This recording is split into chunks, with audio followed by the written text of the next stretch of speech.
Alright. Hey guys, how you doing? Tonight, instead of doing a Monday cover, I decided, since my throat's not feeling very good, that I'll just do a behind the lyric video since I haven't done one of these in a while. And I'm slowly making my way through Frantic Endeavor's EP. So far I've done behind the lyrics of 2+2 and Me Versus Me. So now it's time to move on to Shallow. So Shallow is the third song on... Yep. Wow. I unintentionally did these in order. I didn't even try to do that. So yeah, on our EP, Shallow is third on the list. It's the third song. So, Shallow lyrically is one of my favorites because it's one that I feel very passionately about. And even in one of our newer songs coming up soon that we just recently recorded in the studio, it talks about people who are just superficial, fake, shallow, and those type of people piss me off so much. I can't even describe to you. And the thing is, my radar for those types of people is so strong, and like I can sense them a mile away. Like I know straight off the bat most of the time whether or not this person is putting up a front, whether or not this person is putting on a show, an act that everybody else seems to believe and like for some reason. And then I'm just kind of sitting there like, no, I don't like this person. I want nothing to do with them. I don't believe them. I don't trust them. And yeah, just not a fan.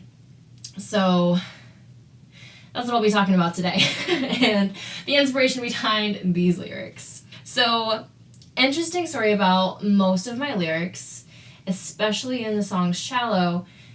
A lot of them came from little quotes that I had put on Tumblr throughout the years, just like little thoughts that came to mind and little spiels, and I would just kind of put them somewhere for safekeeping for another time.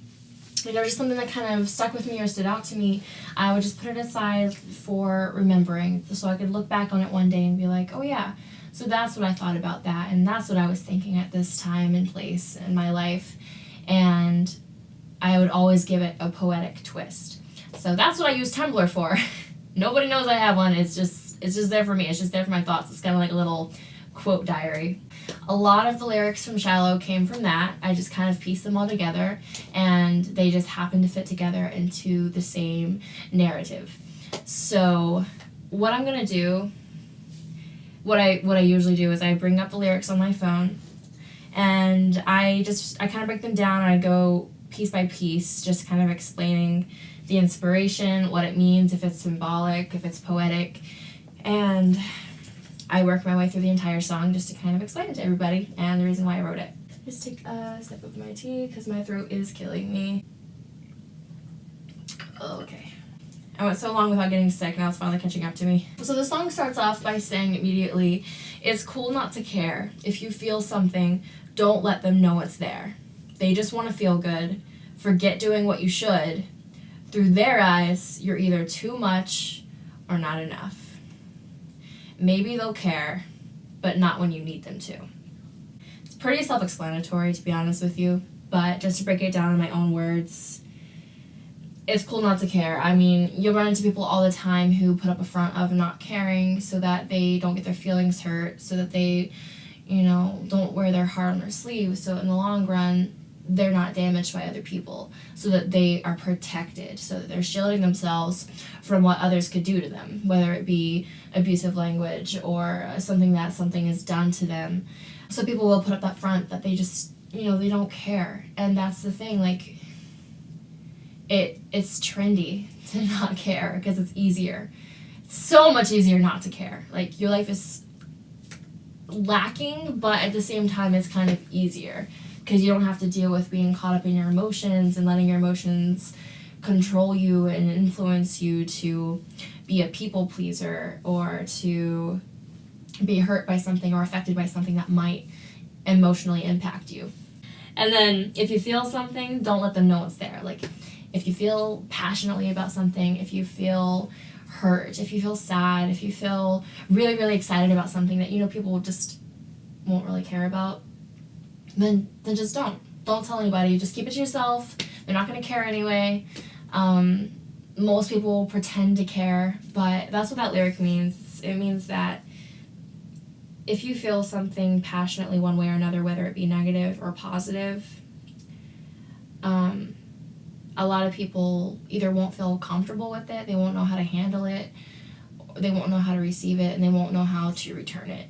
So that's what that lyric meant. It's like, if you feel something, just don't let them know it's there, because you don't want to risk them shitting all over it, ruining it for you, or just being misinterpreted or misunderstood.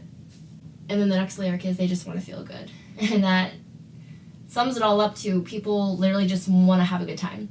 People are here for a good time. They want to be happy. They want to feel good. They want, positivity around them at all times. No negativity, because that's bad, and you can't have negativity in your life, because that means you're having a bad life if that happens.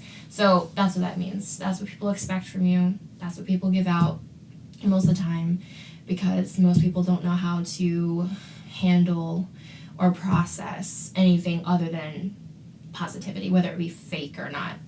That's what everybody's so focused on. Everybody's just so focused on happiness and being happy. Next up is, through their eyes, you're either too much or not enough. That has to do with, even sometimes I find myself guilty of saying this, like, oh my god, that girl, she is too much. Like, energy wise, if somebody has like really, really high energy, sometimes I can't handle it. And I'll catch myself saying that sometimes, like, oh my god, she's too much, or oh my god, he's too much. And I feel like a lot of people think this way. If you're not a certain way, if you're not giving somebody exactly what they're expecting at that given moment, then you'll catch them off guard, you'll make them feel uneasy, you'll make them feel overwhelmed. And that's usually a word of advice that people say. They're like, oh, you're just too much for him after a breakup, or whatever. They're like, oh, you're just too much for him, or whatever, blah, blah, blah. Or I'll go the other way, vice versa, like, oh, she was too much for you, it's a good thing you broke it off. Like, you can never, I don't know. I guess what I was trying to say is, you can never be too much of something as long as you're being you, because if you're being yourself and you're being authentic and you're being true to yourself, and then somebody just knocks that up to you being too much, then that's just kind of reflecting more on them than you, and it's showing that your energy and your personality and your thoughts and opinions and everything just don't mesh well with that person. And maybe it's a sign, maybe it means that you should just go find somebody else to click with.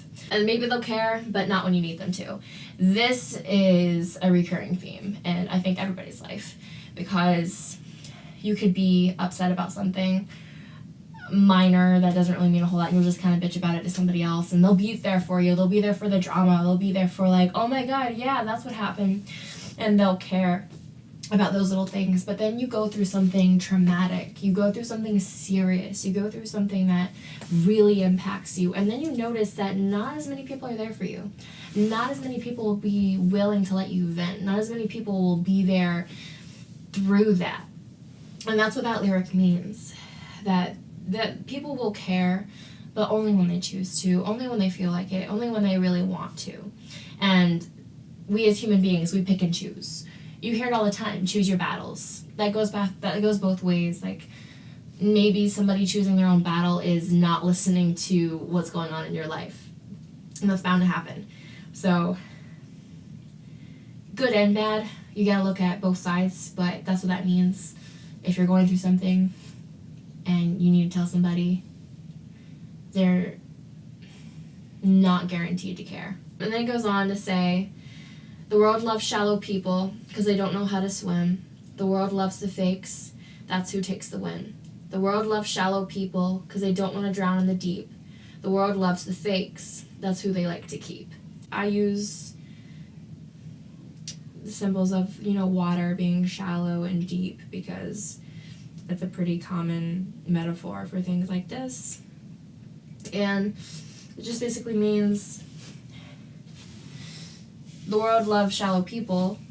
You can equate that with, you're at the beach and you see the tide pools, like little ones that wash up on the beach, and they're calm, they're easy, you just kind of wade in and out of them. There's no waves, it's good. You can see the bottom, you know what to expect when you step into it, and then it's easy to get out of. There's no struggle. There's no hardship. But imagine you're at the beach and you're trying to go way out there, and the waves are rocky and it's hard to get out there because you have to push past them all and time it out right. And then once you're out there, it's too deep and it's dark and you can't see what's below you. There might be a shark in the water, and then you want to get back, but then like the current's pulling you, and then you want to get back, but then the waves keep pushing you aside, and like you don't know what to expect because the waves and the current could change in an instant. So that's kind of why I used those examples, because I think it illustrates well how it feels. World loves the fakes, that's who takes the win. I said that because I noticed people who are incredibly fake, like I was saying earlier, people just tend to love them and gravitate towards them because they're probably extruding like happiness and success and all this stuff. But that's what people are more likely to gravitate towards, because that's what has been the expectation set for us. That's what like happiness means. Or if they're super attractive, our minds just automatically think like, oh, this person's attractive, that means they're happy, they have it all together, that means they're talented and good at everything, that means they're successful, that means I should follow them, and because they know what they're doing. So like, people are weird. Human beings, we can be so stupid, but I find that happening a lot. It's like the celebrity effect or whatever, I don't know. World loves shallow people because they don't want to drown in the deep. I already explained that earlier. And the world loves the fakes, that's who they like to keep. That's just elaborating on what I was already saying. People like to keep people like that around because, again, it makes them feel good. It makes them feel good about themselves. But wait, let me speak. Cause a riptide, head dive, right into the current, pull them out to sea, capsize, sink right in and let the waters rise. Who we are is not who we want to be, and if we are, then we're not who we think we are. So this kind of elaborates off of what I was saying earlier about how when you go deep into the ocean, you don't know what to expect. So that's why I use words like riptide, head dive, right into the ocean, right into the current. Let it pull you wherever it may take you and just kind of go with the flow. Go against the currents, do what other people aren't doing, do what other people are too afraid to do. Pull them out to sea, capsize. Basically, do what you're scared of, do what you're afraid of doing. Sink right in and let the waters rise. Just like embrace it, become a part of it. And then this little part at the end is a little bit different, changes pace a little bit, but it's fun to say. It's kind of twisty. It's like who we are is not who we want to be. And if we are, then we're not who we think we are. So you got to think about that for a second. Who we are is not who we want to be. So me, myself, I know I can say that I'm happy with myself and I'm not dissatisfied or very insecure about a lot of things. But, oh my God, hang on. My throat is killing me. But I do know that I don't want to be the same as I am right now forever, because I can still be better. I can still improve. So why would I want to stay the same? So that's kind of what that line means. Who we are is not who we want to be. And then it says, and if we are who we want to be, then we're not who we think we are. And that means, like, if you think you finally made it, if you think you're done and you're accomplished and you're at your height of your being, then chances are you're missing something. You're not looking at the full picture. You're not analyzing yourself enough, because if you become so content with yourself that you become complacent and you stop working towards things, you stop striving towards things to be a better person and to be more successful or more compassionate or to learn more, have more knowledge, more skills, and just improve yourself in general. If you think you've made it, then you're wrong. Because I don't think any of us truly make it. I think we just keep trying, we just keep getting better and better and better, or worse, as our life goes on, and then our life ends before we can complete anything, really. I don't think there's really an end game, because it's just us trying over and over and over again, and just being who we are and trying to be better until we die. So then it goes on to the chorus. I saw your soul today. I swooped in and picked it up. All the pieces that needed mending, all the parts you thought were hated. I'm here to tell you it's not true. Every bit of every lie and heartbreak you've accompanied, every place that tears have flooded, I love them. I love them to pieces. Darling, it's okay. This is the part that I had saved in Tumblr because back in 2014, 2013, I had written a Facebook post and I took a picture of myself outside and the breeze was flowing through my hair and it was a nice summer day and I was feeling poetic because nature does that to me. And I came up with this little saying and I held on to it all these years, and then finally I figured that it would make a good song. It would make a good hook of a song, not a good chorus, something. So that's why I incorporated it into this song. And I think it fits well. Because then it's saying to somebody like, look, I see who you are. You don't have to put up a front for me. You don't have to pretend to be somebody else. You can just be 100% you. I got you. I see you. It doesn't matter if you're not perfect. It doesn't matter if you're who you want to be. I'm here for you. And I love it. I love all the things that you hate about yourself. Because those things they're little bits of what makes you you. And I saw your soul today. I like that line because it feels raw and vulnerable. I see deeper than what you're showing everybody else or what other people see on, quick glance, or it's just like the naked self, the inner workings. Basically, it's like I swooped in and picked it up.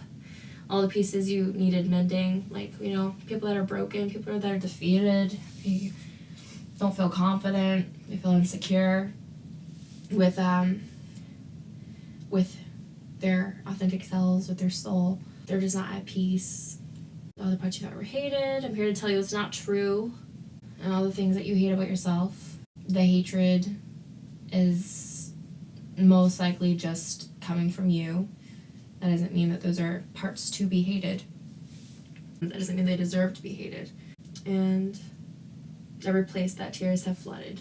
So everything that has made you upset and sad and depressed and broken and defeated and feel inadequate, the ones that have made you feel the lowest of the low, and the times and experiences that have made you feel unworthy, those are the parts that I love. Those are the parts and the moments that I find people to be the most attractive, because it's real and you can't make that up, and you just feel, people instantly feel more trustworthy if you see them like that, or if they're just honest.